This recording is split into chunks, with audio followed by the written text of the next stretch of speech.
All right. Hustle fam, hustle fam. We are back with another amazing episode. And today I'm here with my good friend, Mr. Dan Rice from Manifest, one of the major conferences in our industry. Dan, what's going on today, sir? Not too much. Just, enjoying a little Happy New Year time with the kids being back in school. Everyone's back in the office, so it's nice and quiet here. Just crunch time right before the show. Yes, sir. Yes, sir. As you said, I know this is crunch time. We have the big show coming up February. What is those dates? It's February 5th to the 7th. February 5th to the 7th. This is our third manifest. Sure.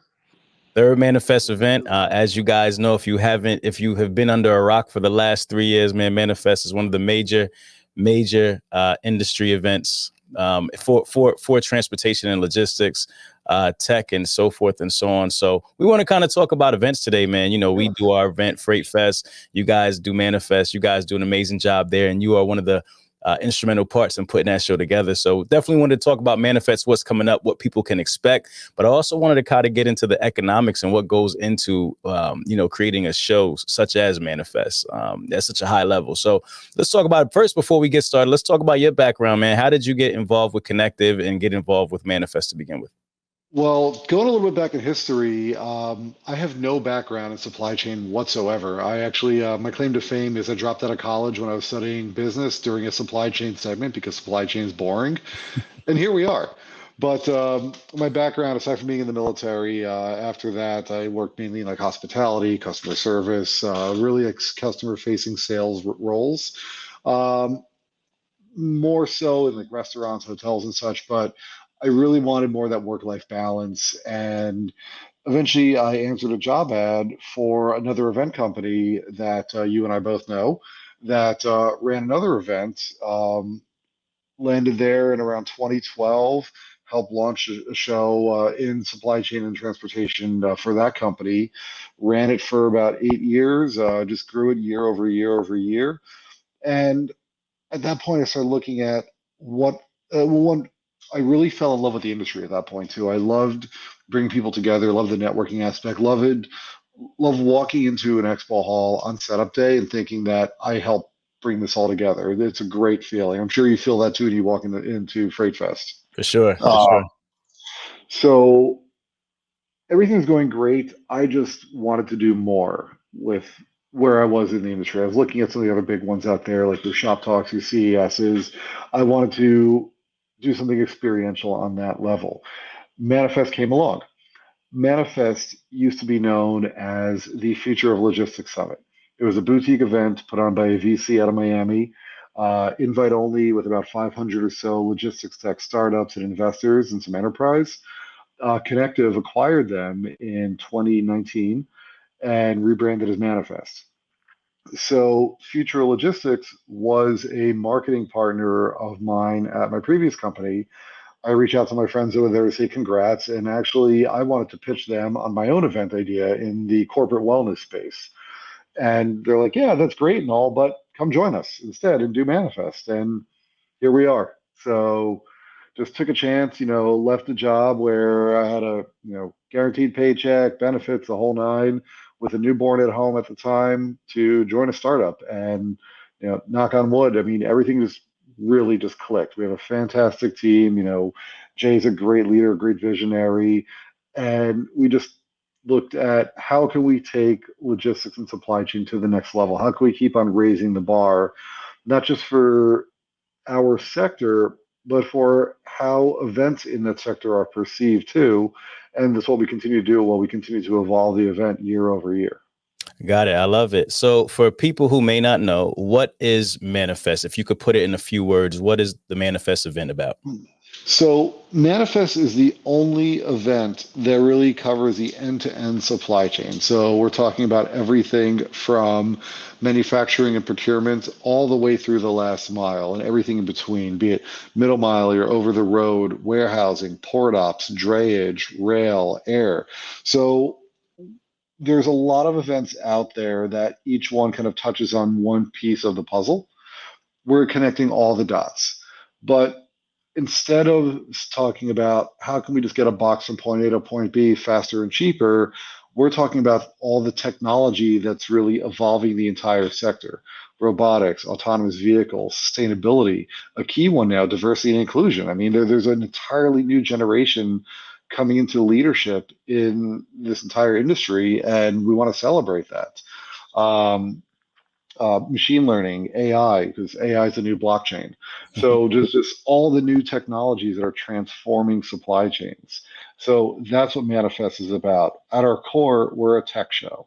So putting the spotlight on the startups, putting the spotlight on the new technologies, really curating every piece of the show, the speakers, the sponsors, the exhibitors, to really create that journey for our attendees that they can really discover some exciting new technologies at Manifest and see where the industry is going. Got it. So connecting the industry from end to end, but from a tech perspective, just featuring where the industry is going, basically. Yep, that's exactly it. No, I love it. I love it. And when Connective acquired Manifest, how large was the show at that time when it was Future and Logistics? You said about 500 people? I see about 500 or so people. Okay. And in your first year, you guys were able to grow it to what? So keeping in mind, we had lofty goals for year one, and then COVID came along because this is why we can't have nice things. And so the trade show gods have just been like, hold my beer. I mean, we had COVID, right. We had recession, Silicon Valley Bank, more recession. I mean, next it'll be like murder hornets coming back again. Who knows? Not the Hornets. Not the Hornets. But we ended up having over 1,400 attendees for our first year. Got it. And that was your first year out. So you basically doubled in size, or really tripled in size. Yeah, it was a big one. Now, it was a big push. Stressful, but what would you say was the catalyst to that? Did you just expand the audience, or did you just kind of reach out to more people? How did you guys triple in size after that first year, after the acquisition? It was a number. I mean, a number of us who worked on Manifest, we had a number of previous relationships. And Pam, who's our conference chair as well, she has all of her relationships too. So it really just amplified those, got the power of Connective behind it as well too.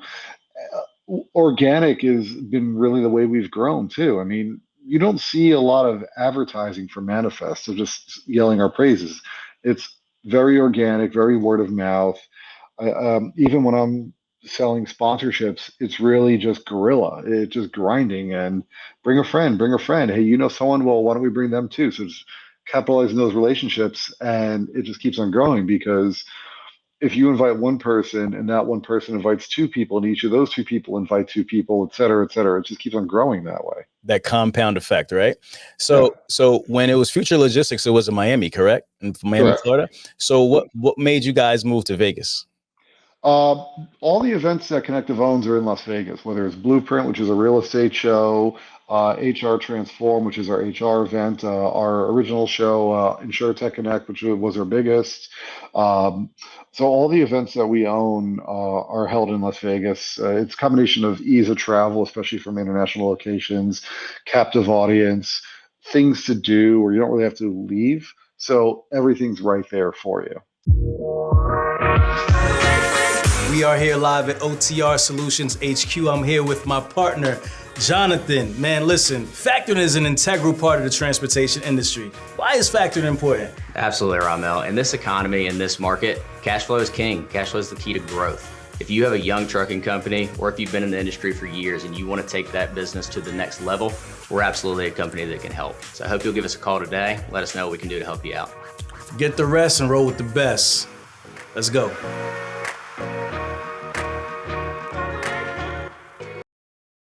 Got it. Outside of those things that are kind of obvious, I mean, obviously Vegas is like a party town and people love to go to Vegas, so it's a reason to travel. Are there any other business reasons why you would have host a conference in Vegas? I mean, those are really the main ones. You know, it's a known entity. They know how to work with events. And look, I've been to events all around the country. I love going to shows in Chicago, one of my favorite cities, except for this time of year. You know, I've been to events in Nashville and in Texas and Florida. It's really the combination of just Vegas being that known center of the universe for events. You know, CES does their big show there. Shop Talk does their big shows there. Money 2020, Health. Like, we want to be aligned with that as well, too. Got it. So when you bring a new show to Vegas, what does that kind of entail? Like you're pitching this show to Vegas. I mean, obviously you have to have the financial wherewithal to be able to handle it. But are there any other things that had to go into like saying, hey, we're bringing this show to Vegas. This is what we're looking to do. This is what we're planning. What does that look like to like those large convention halls? I mean, that's a bit outside of my scope, so there's only so much I can really get into on that because I don't touch that at all. So I don't want to speak out of turn. It's really just about going to them because we're not pitching them. I mean, they want the business. So we're going to them with our needs, our plan, the kind of scale we're looking for, the experience we're looking for, the dates we're looking for, and I'm sure there's a number of other factors that play into that, which again I'm not in a loop on. And we go with which ticks the most boxes. Got it. Got it. And Okay. also what's right for, excuse me, the show at the time. Year one was in Paris, so it was a good location. The Paris, that is, good location, not overly big, but big enough. Year two, we had half of Caesar's Forum. Year three, we have all of Caesar's Forum. We have over 200,000 square feet of expo. And 2025 through 2027, we've booked the Venetian already. So we're moving there for 3 years. So we're looking to grow. We could have went to Venetian in year two, but we decided it's jumping from, I want to say somewhere around 85,000 square feet to over 300,000 square feet. That's taking on a lot of risk also. So we want to be mindful of what's realistic. And, I need sleep once in a while too. For sure. So basically you're projecting how large you feel the show is going to be, and based on that size, you're going to go to those halls, the Venetian and so forth, the ones you just now kind of named. Yeah, pretty much. It's really to see like what's gonna fit us best. Got it. How can we best grow the services they offer? There's a lot. Again, there's a lot that goes into it. So I'm not going to get too in the weeds on that because I don't want to step on other people's toes as well. Got it. No, I totally understand. So let's kind of get into your wheelhouse a little bit. So when you kind of, were you there from year one when Connective? Yes. So you were there from year one. So in kind of building this show out, what was your how did you look at in terms of monetization? Obviously, you have sponsorships, you have ticket sales. Like, what are you guys thinking about when you kind of go into how you monetize a conference? I mean, the biggest chunk of money is going to come from sponsorship and booth sales, obviously. Our tickets, as you've probably seen, they're also priced in a way to really attract a higher level audience too, and that's really what Connective and all of our events are for. It's really targeting your VPs, your C-suites, and providing that white glove experience to them, so the prices play into that as well, and providing the food, the entertainment, which we'll talk about the entertainment shortly because I'm sure it's on everyone's mind. For sure. But on sponsorships, and you've seen the way the expo is set up, we're building these activations for sponsors. We're providing that white glove level of service. So we're pricing things accordingly because we want to bring them value. We want to bring them an experience. We want to raise the bar to what their expectations are too. When I'm selling, I want to know that I'm providing the best experience, the best level of service I can to my sponsors because that relationship is key to us, whether it's someone who's simply purchasing a 10 by 10 booth versus someone who's spending, in the six figures. They're all created equally in our eyes. That we want to keep them coming back because those sponsors are the ones who are paying to keep the lights on and for the show to exist. That's right. That's right. Were a lot of the same sponsors from Future Logistics, did they come back to support Manifest in that year one? Yes, and a number of them grew as well. There were some that were there, and then we obviously uncovered more and more. And there's some sponsors who tried us in year one and even in year two and realized it wasn't a fit for them, and that's okay. I think that's one thing that a lot of salespeople in general have a hard time kind of wrapping their heads around, that it's not for everybody. Like, I don't need to sell to every single person I speak to. Would my paycheck like that? Sure.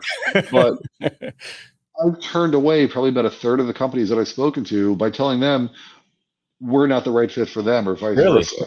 Because look, if you spend money with us to put up a booth, which costs you X number of dollars plus thousands more to set everything up and whatnot, just to realize that, hey, it's a totally wrong audience when I could have told you that already, no one's going to win from that. I'd rather you buy a ticket to attend or just respect that I'm not just trying to get money from you, because that's going to add a lot to my credibility, and the respect that we have as an event too, that we are just a money grab. We want to make sure that the right people are in the room.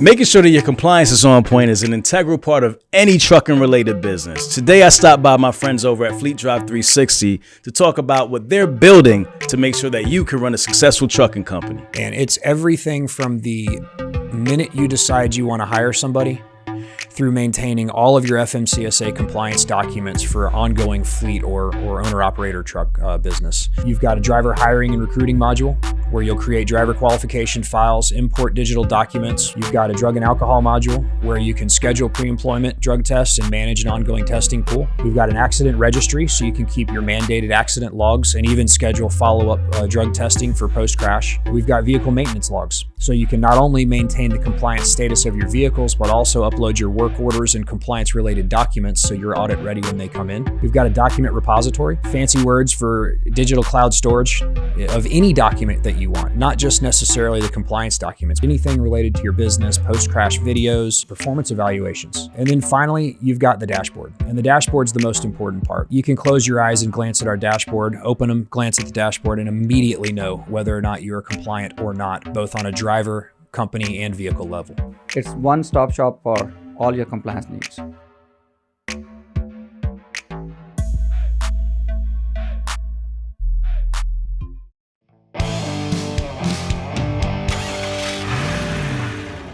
No, I love that. I think that's super important. So how does that conversation kind of go? Like when I guess because you guys like kind of vetting each other. You guys are going through a series of Q&A and like kind of like what questions are you asking to make sure that they are the right fit for Manifest? I mean, a lot of that also just comes from experience. I've been in this space now for going on 14 years. So just looking at their website, I can generally have an idea of who is or isn't a right fit just on a first impression. But oftentimes, sometimes someone will change my mind too, or change that perception, which is great. I don't go into a conversation with assumptions of you are done many times that yes, they are the right fit, but if someone, I don't think they're the right fit, but I'm open to being convinced. There was one I spoke to recently, and you would probably know them too, Iron Mountain. I do. The document shredding people? Yep, for sure. They bought a booth at Manifest. Wow. Why? Well, why is a document shredding company want to buy a booth at Manifest? Yeah. Well, I would assume that they're just looking at that they want to see the technology, or maybe they're moving. Maybe they have new technology that we don't know about. We probably see them as just a document shredder, and maybe they're doing more than that, right? And or the way they're doing it, right? And they just want to like kind of showcase that. So they're a 3PL. Just people don't really know about it. Gotcha. They want to change that perception. They have a whole separate business unit for 3PL, and that's why they're coming to Manifest. Because they want, yeah. So I went in there thinking, why the hell are you here? You want to shred paper? I mean, do you want to shred things for? I mean, like, so I appreciate that. There's others I've spoken to that I'm not going to name names, but that I've spoken to that they're not the right fit. And I've been to a number of other shows, and you and I have both been to these same shows that I'm walking the floor and thinking, okay, there's a number of folks there that might not be a fit, whether it's because they're not going to add value to our attendees or that we don't have the right attendees for them. And that's fine. We have plenty of other folks out there. There's plenty of other companies out there that make up this ecosystem that there's enough shows for everyone. Yeah, I got it. How do you, when you're, I mean, in this landscape, there's so many different shows, right? Like there's, like some organizations out there that are like nonprofit, and then there's like, some of the for-profit shows or whatever. How do you guys go about like when you're kind of pricing your shows and for sponsorship and also attendance? Like how do you look at that? So, I mean, a number of things play into that. It's you're looking at your food and beverage budget. You're basically figuring out like a cost per person, a cost per square foot, the venue costs, what we can and can't include in booths, with the experience that we want to provide to. And just breaking that down into what are our goals, what's our profit goals, what's our break evens, et cetera, and setting kind of a high, medium, and low revenue goal for ourselves of what we want to hit. And obviously, I want to hit the high one. In some years, it's more challenging than others, but so it's just really breaking it down and finding that balance. But in year one, I also learned something really interesting from Jay, which kind of helped me flip the script a little bit, and that's that profit's not the most important thing.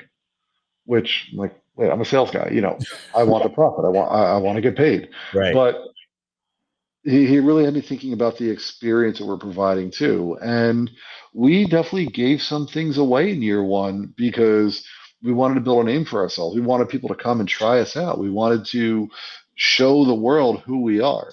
And obviously that's been tightened up a little bit over the years, but it's just saying, okay, when is it appropriate to make a concession? And I've even got to bat, even as recently as like in the past few weeks, to our leadership to say, hey, I think we need to cut this company a break, or let's do this one a favor because I think that they're going to add value to the show. Maybe they can't afford X, Y, Z, but I think we should give it to them anyway because it's going to benefit the show floor. Got it. It's going beyond just the dollars and thinking, how will this benefit the show, the experience at the show? Got it. What shows do you look at for inspiration? Because I know Manifest is a show that I look at for inspiration, right? So what shows do you guys look at for inspiration, and like who do you think is doing it right and doing an amazing job of scaling conferences? I think the folks at Hive Group, the ones who own Shop Talk and Grocery Shop, are doing a great job since they're in. And Anil and Simran, the founders of Shop Talk, they're brilliant. I know them well. I respect the hell out of them. The folks behind Health and Money 2020 as well too. They just do amazing jobs with their exhibition, with their overall theme. You could say that you walk in there and it's an experience, and that's really like the shows that we as a company look at, especially. Hell, we're good friends with the founders of both, and looking at them and how can we mimic that for our sector. Everyone could say CES, of course, but that's an entirely different animal. I look at your shows of scale, like your ProMets and Modexes too, and I've met them when we won some industry awards recently. We were at the awards dinner with the Modex folks. They were talking about their industry awards, and SEMA as well. Same thing. It's just attracting so many people too. But SEMA's at both B2B and B2C, so it's a bit more nuanced there. But me, I look at exciting expos. So I look at your shop talks, your grocery shops, your CESs. So those are really where I want to see Manifest continually grow into, to be looked at like that. How large is CES? Like 10,000 plus, right? I think it's over 1 million. Is it that big? I've never personally been. I want to go, but CES, what does that stand for again? What is that? The Consumer Electronics Show. Okay, got it. There's one that I was looking at the other day called Web Summit. Have you ever heard of that one? And like Portugal or something like that? Yep. I think they're like close to like 1 million too.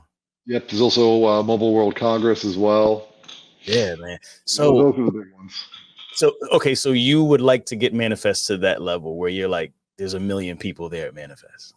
I don't know. I mean, do you see that for Manifest? I don't know if that's realistic.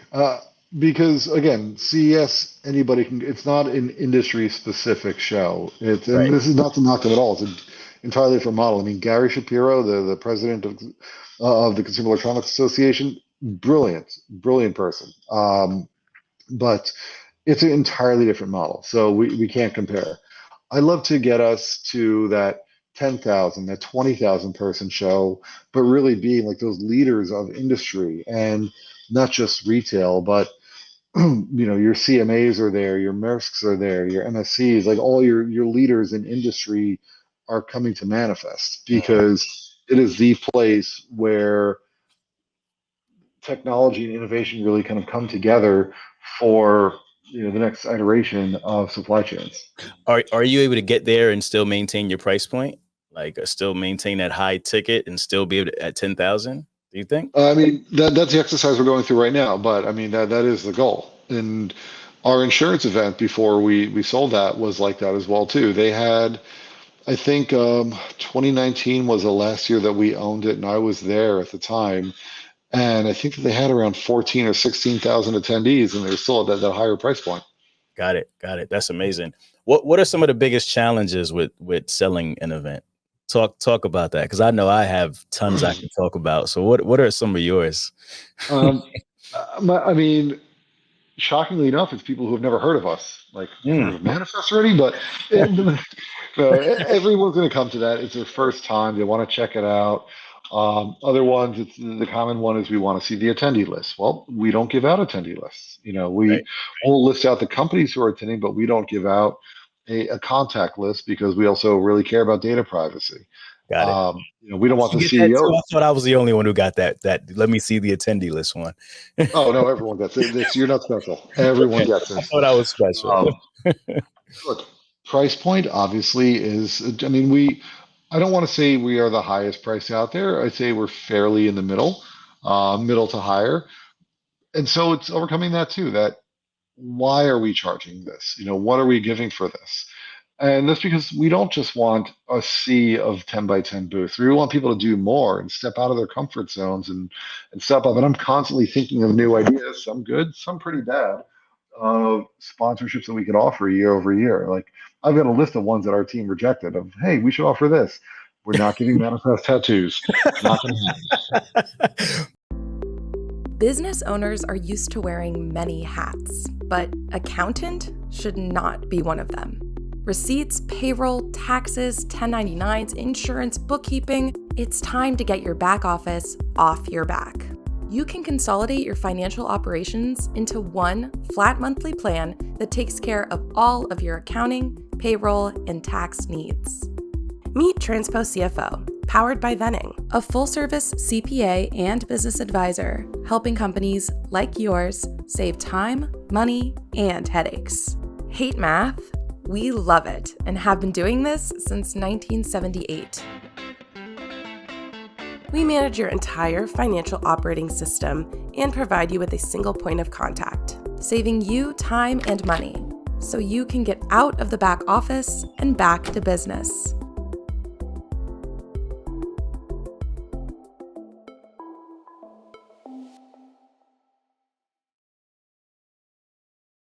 No, you are so creative when it comes to sponsorships, man. Like, do you do all that, or are you like are you finding those in different places and just kind of aggregating them? Like, where do you find these sponsorship ideas?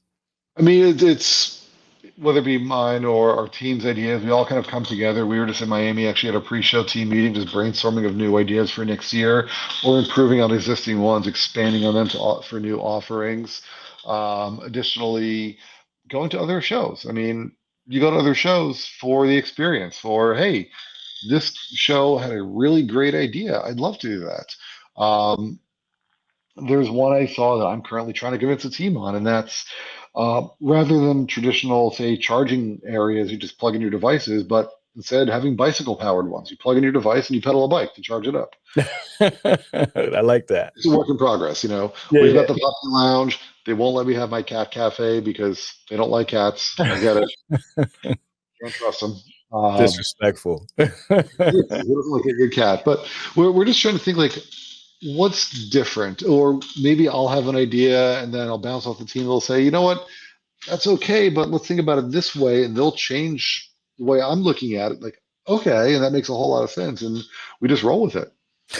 So, do you guys? Okay, so what was the question I was going to ask? I just forgot. I had a question and I lost it, so I just reset. Okay. This with the sponsorships, because like I said, you guys come up with super cool sponsorships, and I'm always thinking about new ways. Oh, that's what I was gonna say. How do some of the vendors and sponsors react to some of like the creative sponsorships? Like, do they like what is this, man? Like, how am I gonna get the return on this particular sponsorship? And like, you have to kind of sell them on it. Like, how does that work when you're kind of pitching different types of sponsorships? So it also depends on if they are the right company for that sponsorship too. Got it. We don't just want to sell to them just because they want the big shiny thing. It's got to make sense for them too. There's we've had new ones as well too, but like we have, for example, this year a style studio on the show floor. It's a combination of a salon and barbershop on the show floor. So men can get a bit of a touch up or a shave. Women can get a styling or a 15-minute manicure or makeup. And the company who's doing that one, UShip, it's their specialty is kind of weirdly shaped freight, or they call it ugly freight. Oh, well, this is perfect. We're changing the perception of ugly freight, giving it a fresh new look. Yeah, yeah, I Right? love that. I love that. That's cool. Um, the mocktails are my favorite because as a sober person, I mean, it's hard enough to find something non-alcoholic in Vegas. So that was one I was really championing from day one when we first launched Manifest. As look, I hate going to a show. My options are really bad O'Douls or seltzer water. So let's do better, and people appreciate that because I'm not the only non-drinker there. So we have some fun with it, and T-Mobile sponsoring it this year, and they're loud and they're fun and they're bold, so we're gonna have fun with it. Oh wow, Uh, the puppies. I mean, it's the puppies. that's Like always a hit. I don't even just I don't yeah nothing to say there. The puppies. I mean, we're gonna have a lot of fun this year. I think. I mean, with some new activations, we have the spa, we have the coffee lounge. It's open all day, which is always a big win for folks. To the rosé all day for the wine, for the wine bar,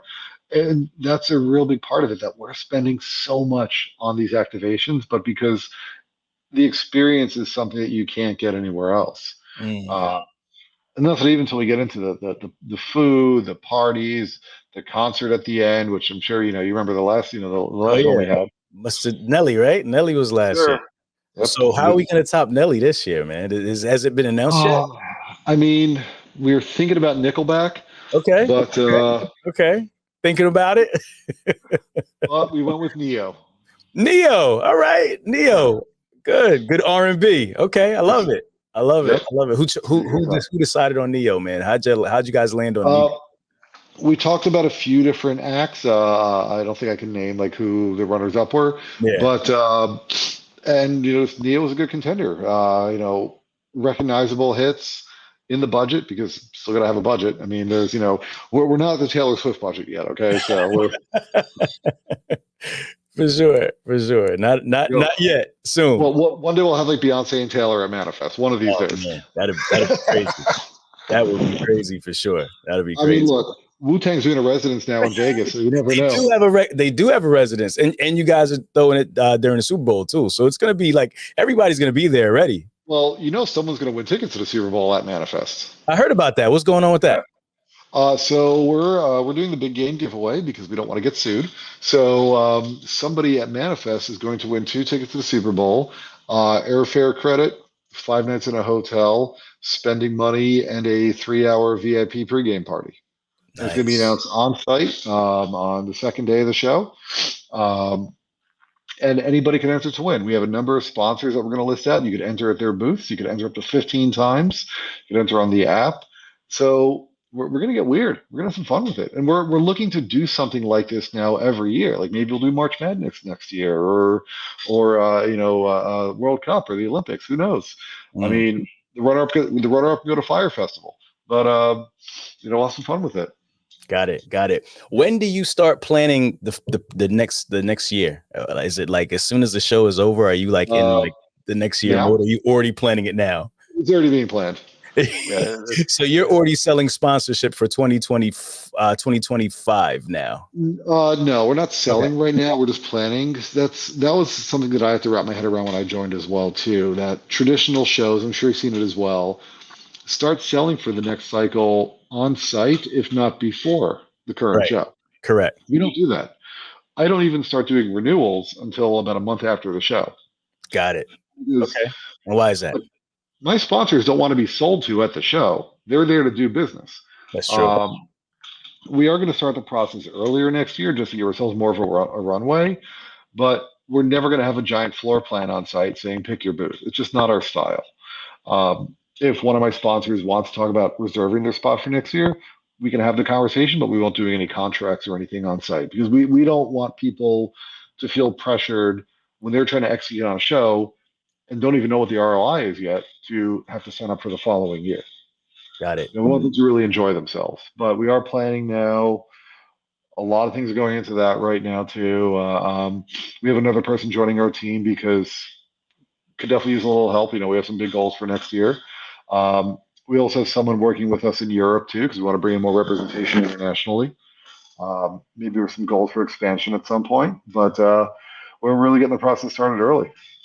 Got it. And typically, what's your retention on sponsorship? Do mostly all the sponsors return? Or It's always a little weird to calculate because especially this past, there's been a lot of mergers and acquisitions and also some business shuttering as well too. Normally, I'd like to see like 60 to 70% retention. It can vary a little bit, but rather than just returning, it's also those who are increasing their investment as well too. got it. I'm not just buying another 10 by 10, but I'm getting a larger booth or I want to do a sponsorship. I realize that, hey, I want to do more and I want to get more for it too. So it's saying who and how are they stepping up? And that's why we keep on raising the bar for ourselves of identifying more sponsorships that we can offer, maybe some more mid-range price points too, not just putting a logo on a thing, but what can we do that adds value that's not going to cost an arm and a leg to us or to them, so we can really start bringing more and more folks in on a higher level. Got it. What's your most expensive sponsorship? I mean, there is the keynote sponsorship, which starts at 150K. But then people do things that where they combine this one, that one, another one, and there are more than a few sponsors that are in for six figures. Got it. But that's really comes to just what's going to make sense for them. My goal is not for them to spend all the money. Of course, I'd like them to, but is that really going to bring them value?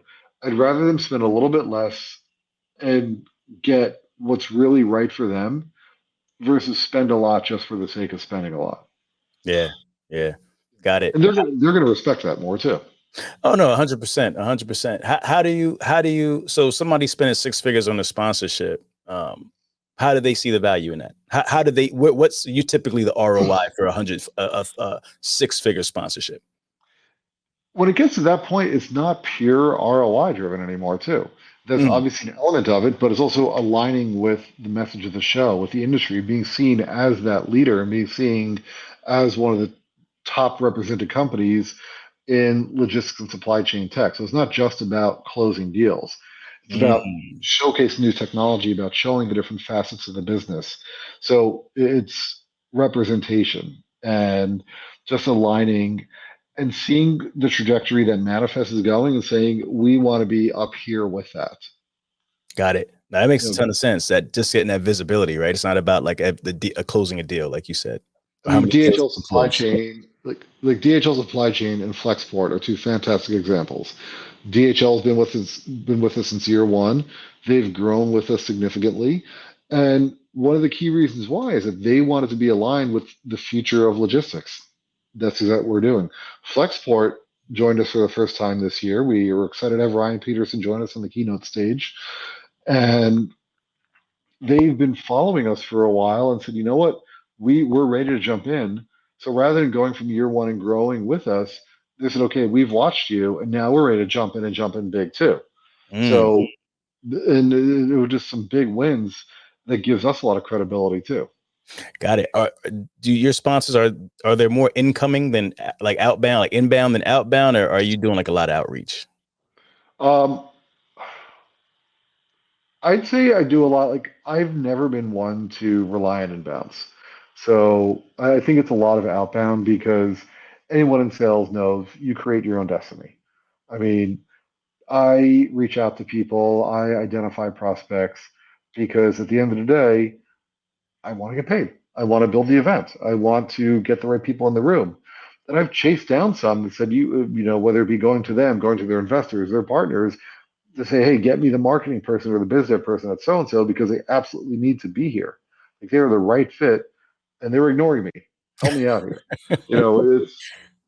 But looking at who's making news, who's doing something unique, who is at other events that we think also makes sense over here. Because I don't just go to other shows and look for just everyone in their show to sponsor manifests.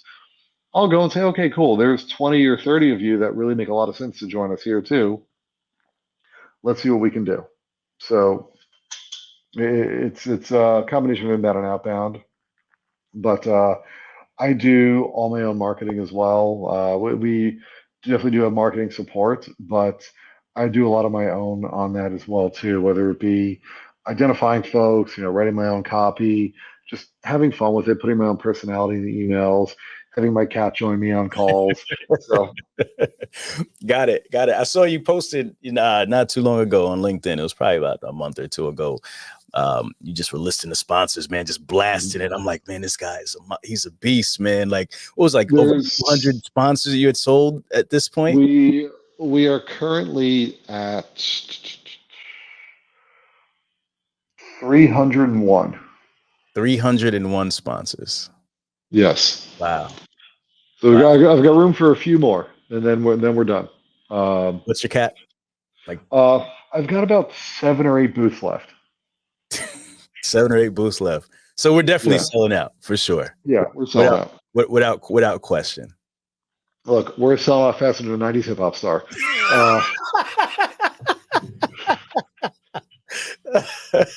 I love it. Oh my gosh. The Dr. Dre for trade shows, but that's amazing, man. So what do you think? I mean, like what has fueled that, man? What has been the thing behind making Manifest so popular, making people want to be a part of it? Like, I mean, it's just a team effort. I mean, we've got an amazing speaker lineup. Like Pam and Tansel just delivered this year. We have, we have like 13 like chief supply chain officers on stage.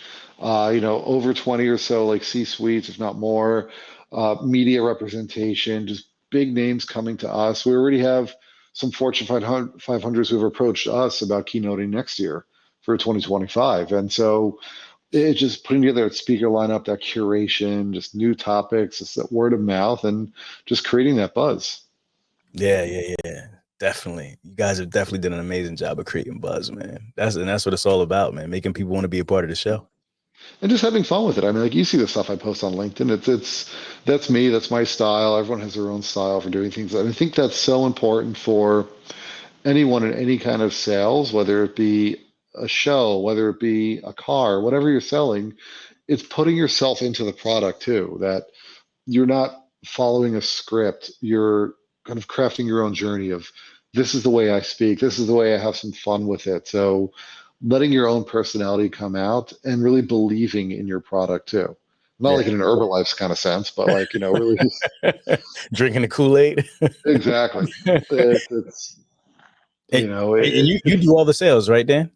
Yeah, I mean, we do have we have another. I mean, for the most part, I've done all the sponsorship sales. It's a team effort though, in the sense that our content team, our other team, like they send me referrals to, or speakers that they also refer over to sponsorship, and vice versa. But I do for the most part the majority of the sales.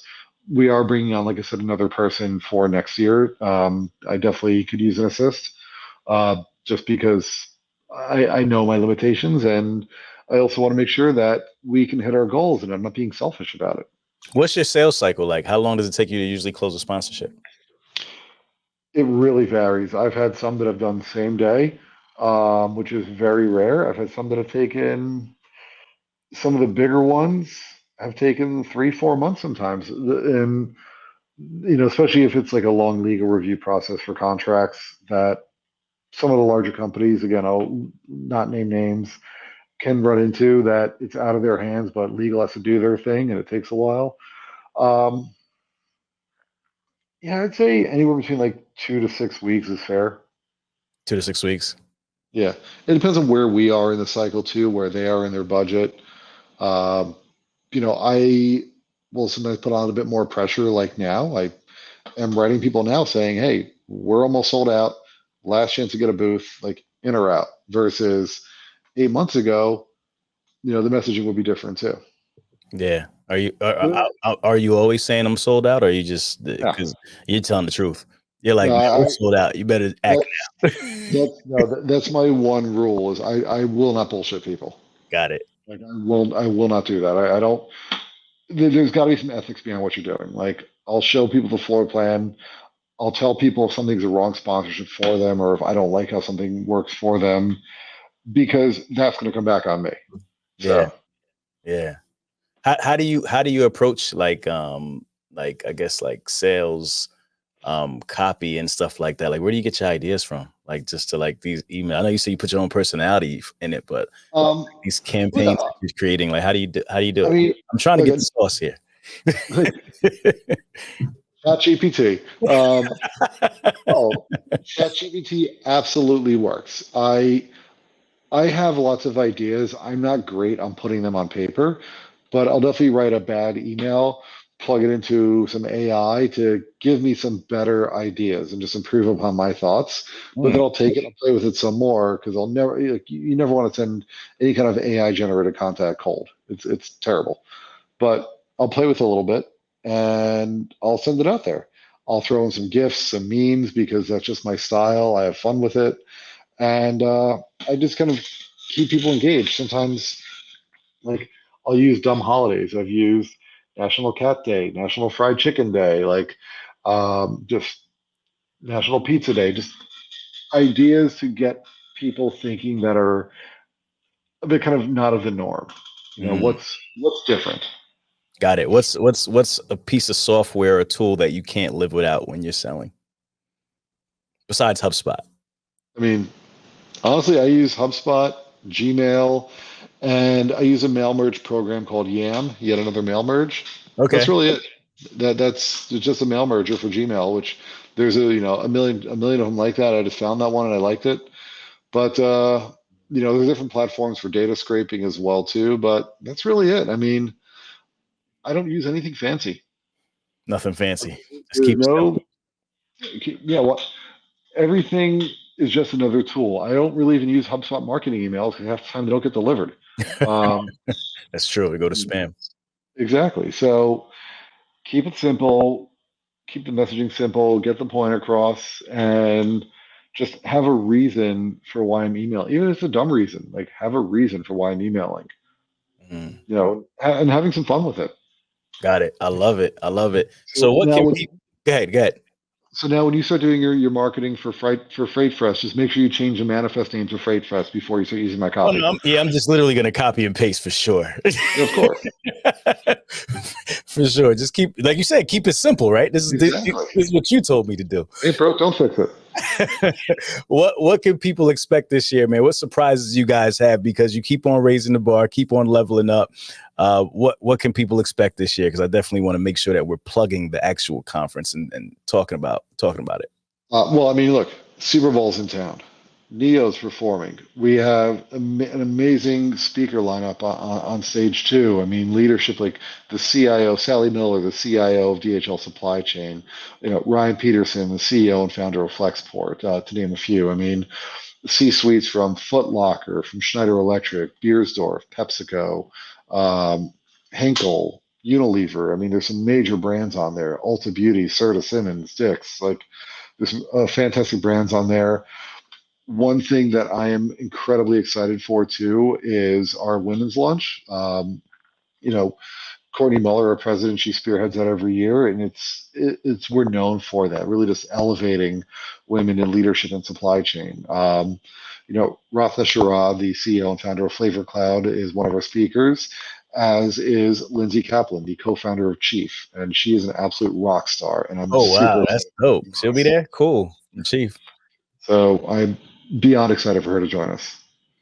Man, that's a crazy lineup, man. Definitely sounds like some fun. I can't wait, and I'll be there. You forgot to mention that. You go without saying. You forgot to mention that. Second time in a year, man. I'll be there, enjoying myself as well. But I might jump on the stage with Neo and drop a few lines or something. There you go. Go for it. For sure, man. For sure. And this is not your first rodeo. You work with some other shows. What's different from some of the other shows you work with? Without naming names, obviously, but what makes it different from working with the Manifest team? I think that there's a lot more collaboration going on here, and really thinking about the experience first. Less about just pure profit driven, and more about it's okay to spend money to deliver a really great experience. So that's always in front of mind for us. The attendee experience, the sponsor experience, just what are they going to remember? Good food, good entertainment, good programming, not just another rubber chicken dinner or a box lunch from a concession stand, but just little touches that people will remember. I love it, Dan. And I know you got to go real quick. Plug Manifest. Let us know when and where it's going to be, when it's going down, and I'll get you out of here. No problem. Well, it's going to be February 5th to the 7th at Caesar's Farm in Las Vegas. It's the only end-to-end logistics and supply chain tech show out there.